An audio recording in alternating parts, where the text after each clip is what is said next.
Okay, so week 2 for learning Animate. Last time we learned about a lot of various drawing tools, but we didn't learn all the various ways that we could organize them, aside from a quick look at layers.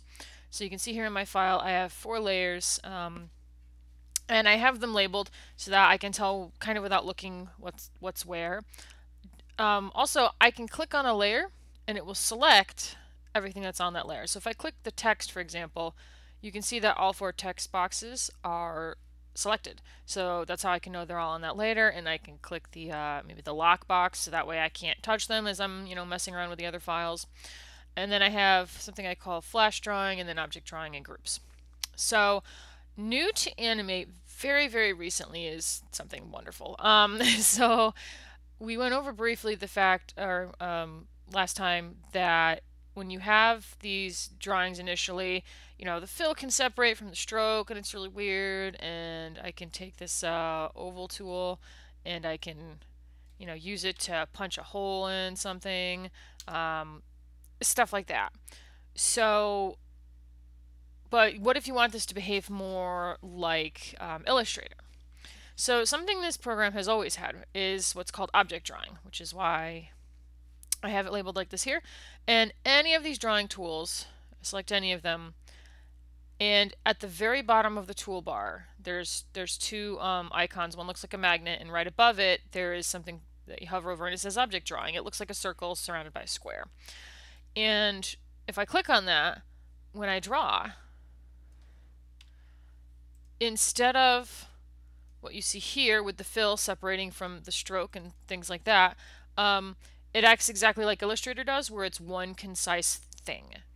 And what's happening here is this in the left quadrant. This is how, make that invisible. This is how things were in the Macromedia drawing tools, which go way back. Macromedia, Flash, like the original program. But when Adobe bought Flash and Macromedia, they wanted to make it more like Illustrator, but they needed to do it in a way that didn't go all the way down to the core code, because changing this to Illustrator's drawing tools while maintaining everything else, that would have been, well, a lot of time and work and money. And also, it would have taken away something that Flash people had gotten used to. People get used to what they're using, and so what they did is they made this sort of like make thing work like Illustrator button. And technically, what's happening, if we were to go to one of these and double click on them, you'll see everything else grays out. We saw this at the end of last week's lecture. You can see here it says I'm in scene 1, drawing object. And the only thing, I click, nothing happens. I click this. Oh, there we go. So what they did was they took this fill drawing, this flash drawing, and they put it in a container. So container is not the technical term. This is a term that I use to define various ways that things are contained. There are various types of objects, but the word object is sort of already taken. An object in computer graphics is anything that has sort of its own transform properties. So when you are in a 3D program, the mesh is an object, the joints are objects, the controls are objects. Same thing in here. So these 2 things are objects. When we get to groups in a minute, these are each objects. This text, even though I can't select it because it's locked, those are all objects. This is not. This technically it has a transform, but it's not contained. It's not it's not there's a lot of things I can't do to it except change how it's drawn. So objects allow us to treat this exactly like Illustrator. You can grab your subselection tool and just right away, like everything is, it behaves how you would think it would. Now, the update, which is amazing, you are so lucky. It used to be that if you drew something as a flash drawing and because like you forgot to press the object drawing button, you could group it to itself. You could turn it to a symbol, which we'll get to much later. There's things you could do to fix that, but you couldn't make it identical to these. Likewise, if you wanted to make this like go into here, you would have to double click on it, manipulate this however you wanted. It's do whatever we need to. Whoop.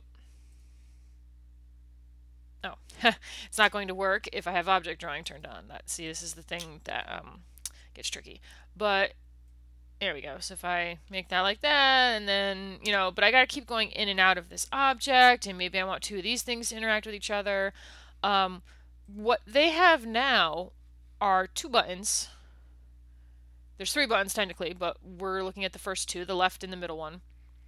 And this middle button, excuse me, I could take a flash drawing, something that's just a fill, and I can go to this middle button, and if I hover over it, it says create object. Ta-da! It turns it into an object. One click. Boom. And now it is identical to these. So they behave the same.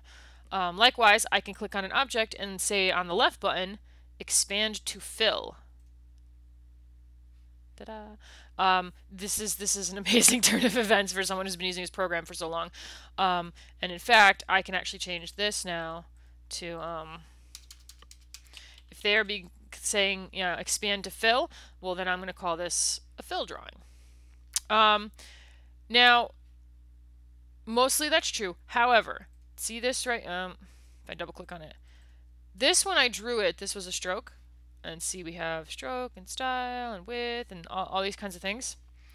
But if I go to this thing that I did expand to fill, and I click on this, do you see what we have here? It was a stroke originally. If I double click on this one, I should get, yep, I get this, which means I can change that. But when we expand it out, for some reason, they've decided to just make everything a fill. That's why they call it expand to fill. So, and if I was to zoom in and grab this tool, you can see that there's anchor points around here and anchor points in here. And so these are, this shape is behaving differently than you would expect. All right, so what that means is technically I should fill asterisk. It's not quite fill. It's not quite a flash drawing. It's a little, it's they're using some nomenclature that isn't consistent. And what else can we expect? All right, so these buttons work out nicely, except that if you had a stroke in there and you wanted it to stay that way and be manageable as something procedural, because that's what strokes are, you're gonna have to make sure you move things the manual way, which is double click to get into the container, and then go in there and you can cut it out, Control X, and then paste it here. You have to put it back where it was. There's no way to make it go to where it was. And there you have it. And so now this is stroke, and I can do this and deal with joints and all that kind of stuff. So there's a kind of a push and pull here. Okay, so that's fill drawing, that's object drawing. Groups. So I have two objects. I think they're actually already groups. But any two things, or any one thing actually, you can go modify group, and now they're one thing. Or, waiting for the auto recovery.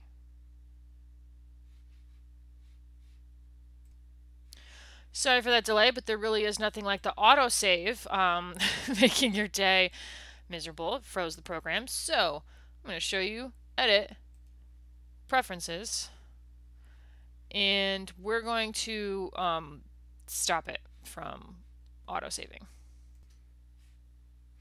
So technically it's called auto recovery, and I'm going to turn it off for now, or at least actually we're going to change it to 30 minutes. That way I can kind of make a video and have it not freeze in the middle of that. And just so you know, the reason it's freezing is because I'm recording my screen, which is very resource intensive, and it's interfering with things. So okay, grouping. We can select any two things. We can right click. Oh, it's no longer under right click. That's okay. Control G. There's your hotkey. Or, again, modify group. And groups are just like other objects. So if you click on them and you're thinking, oh, I need to change this orientation, I double click and they are now separated. And if I double click again, I get into that group, and let's see. There we go. So basically, I'm inside a drawing object that's in a group, that's in a group, that's in the scene. And you can see how that would be a little bit confusing. So one of the things you're going to want to pay attention to as we're going through just different scenes and files and things like that is where you are, making sure that you can see up here. If you go into things like groups or drawn objects, you may not necessarily see these things grayed out depending on how you get there, and the timeline doesn't change. So timeline does change in other circumstances, but it can sometimes be difficult to know you're in an object. All right, and then the last thing I have here is just a little bit on imported objects. So if you go File, Import, Import to Library, you should always import to your library. And I'll just go to my downloads and find a JPEG from somewhere else. There we go. Nice little mountainside thing. So it comes into my library, and I can always bring it from my library just by dragging over here. It's going to be too big. I already know it's going to be too big. And so I'm going to have to like really shrink that down. I hit Q to get my free transform tool. It's that third tool down in your toolbar. Nope, nope. There we go. Now the fact that it was that much bigger than everything else should kind of tell you something. All right. For one thing, if I right click in properties, it should tell me that it was, well, it's a big file anyways. 4,500 by 3,000 something pixels. That's great for working in bitmap. This is not a bitmap program. This is a vector program, which is why really the only thing I can do right now is resize it. I can use the free transform tool and rotate it, which would look dumb because it's a picture, or scale it. And that's about it. There's no cutting the corners off. There's no rounding it. There's no adding a border. This is not Photoshop. There are no layer properties or anything like that. So you're very, very limited. I could change it into a symbol, which we'll get into next time, but even then, it's a very limited amount of stuff. So basically, the purpose of any of these imported JPEGs is to have reference. So I would, put that on a background layer, and in order to do that, you'll see it's on my group layer, and that's no good. I don't want it on my group layer. So we're gonna hit the new layer button. I'm going to put that behind everything. Now, in order to change layers, we just have to select things, Control X for cut, go to the layer I want it on, and Control V. That's it. That's all you get. There's no easier way to do that. Control Shift, and I get to expand it out like that. All right, so it can be my background layer. There we go. It's nice and locked. But background layers and reference, that's about what you can do with JPEG. So don't be expecting to come in here and like, composite them in and make big changes. That's not going to be anything you can do. But we're going to make that invisible. On a different note, so one of the things we went over also was a bit on color. So if I click on one of these things and I go to this, the color settings here, and I click on the fill because we can see that more easily. We have swatches here, and that's great. But what you actually want to learn about is this wheel right here. So if you click on the swatch and then you click on the wheel, you get some settings. And if they're not looking like what you're used to, click the H right here. A lot of you, it'll look like this. So these are color pickers based on separating out the blue, the green, or the red. And then you can see it shifts as you go around. This is not a thing I've ever worked with. I go by one of these. So if I click on the H, you'll see that there's this color bar, and then there's this big swatch. Now what's technically happening is the color bar is the H. That's the hue. Hue is the color of the color. And then this box, left to right, is saturation. So if I grab a really poignant color here, this is highly saturated, this is no saturation. And if I go all the way to the far left edge, you'll see these two letters are 0. And then this goes from 100 to 0. That's the brightness. So this bar on the left-hand side is grayscale. And then, of course, brightness goes from most to least because we're dealing with projected light. So brightness is a matter of pixel is on all the way, pixel is off entirely. So that's why the number is 100 up here and 0 down here. Now I tend to separate out the hue because that's how I think about color. I do the hue first and then I figure out how saturated or light you want it. If you're looking to do shading on something, meaning like you choose a color and then you want like a darker version of that color, you can actually click on this S and what you'll get is this weird color picker that is it's all light. It's all the same saturation right now because I have this turned all the way up, and then it goes from light to dark, and then the color, the hue goes across, and then you can see here I can change the saturation, or actually I want the B. There we go. It takes the brightness out. So you can see the saturation goes vertically and the hue goes horizontally, but I'm staying with the same hue anyways, and so I can just click a darker one. And your hex number for anyone that wants to transfer color from one place to the other is right there. Hue, saturation, and brightness, those are your main parts of your color. R, G, and B are your primary colors. So I know in elementary school you probably learned that red, yellow, and blue are your primary colors.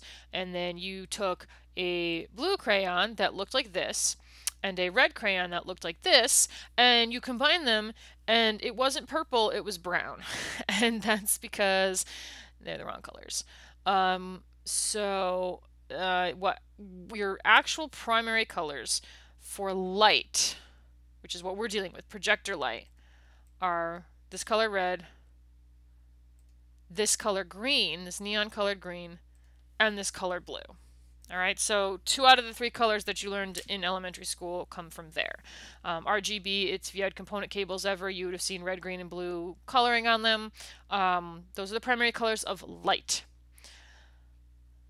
Primary colors of print, meaning reflected color, not projected color, but reflected color, those would be yellow, cyan, and magenta, or C, M, Y, and then K for the black ink, because in print, B at 100 would actually be down here, and then 0 would be up here because you're dealing with printed ink.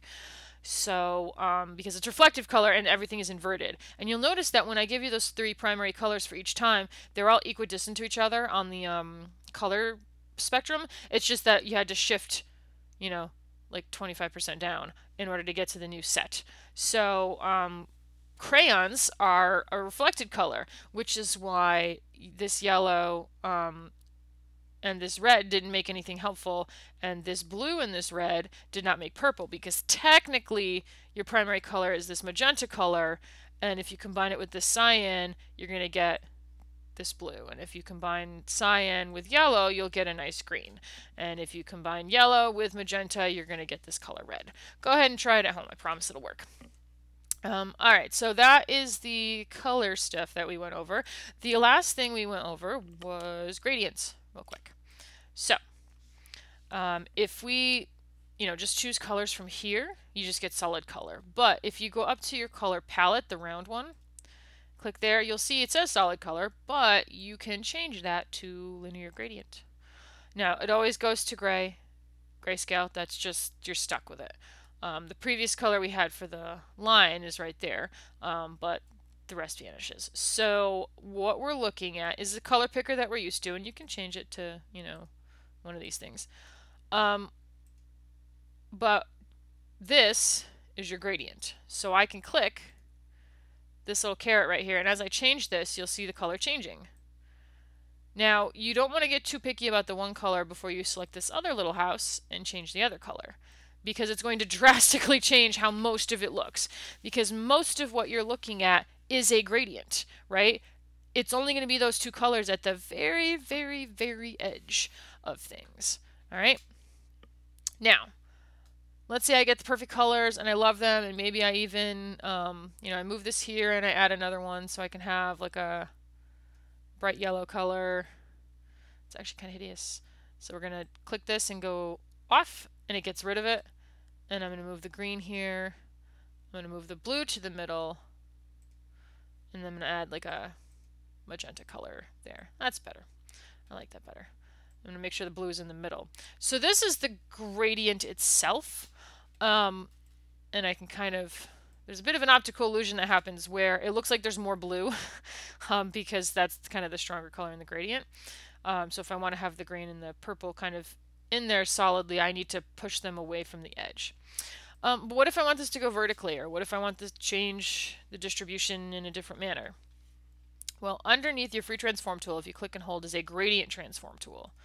And if I select this, I get this little circle right here, and that's where I click to rotate it. I hold down shift because I want it to line up with the shape exactly. And so now I have a vertical gradient.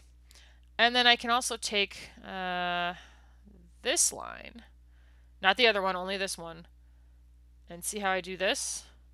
It changes where I see the gradient. So you saw before, like, it was actually missing some of it. So I can bring this in to get it exactly as I planned it, or I can say, oh, I want there to be like the two solid colors and then just a gradient in the middle. So this is how you can kind of plan how the gradient goes across your shape. And unfortunately, if I wanted it to be corner to corner, I would kind of have to eyeball it, which means technically I would just